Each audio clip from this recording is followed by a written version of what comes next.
This is First Contact, Stories of the Call Center.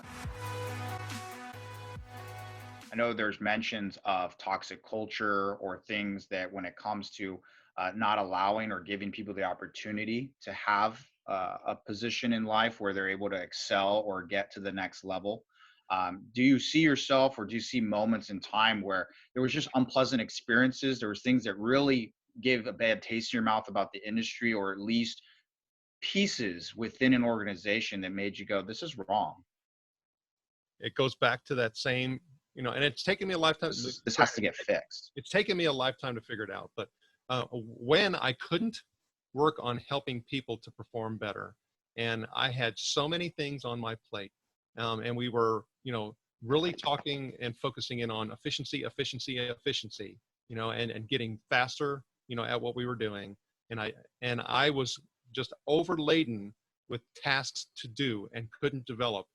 That's when things fell apart for me. I had a lot of frustration, because what happens in that situation, if you don't have a culture and environment that is focused on continuous learning, is you have a lot of errors.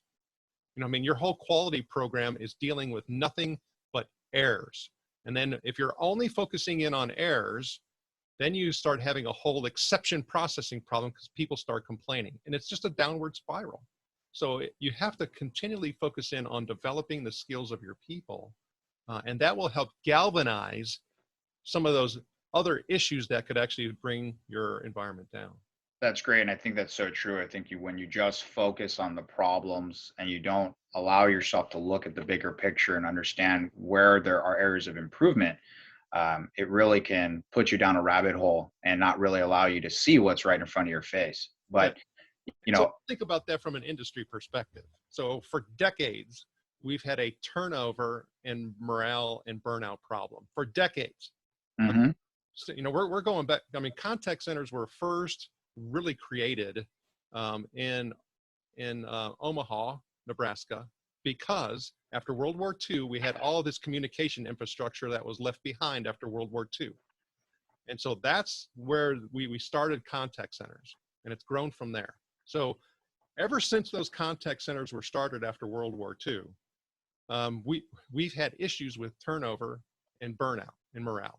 And where does Gallup, who studies all of these workplace cultures, say that the reason is? Because they found in 80 years of research, one reason, and it has to do with the manager.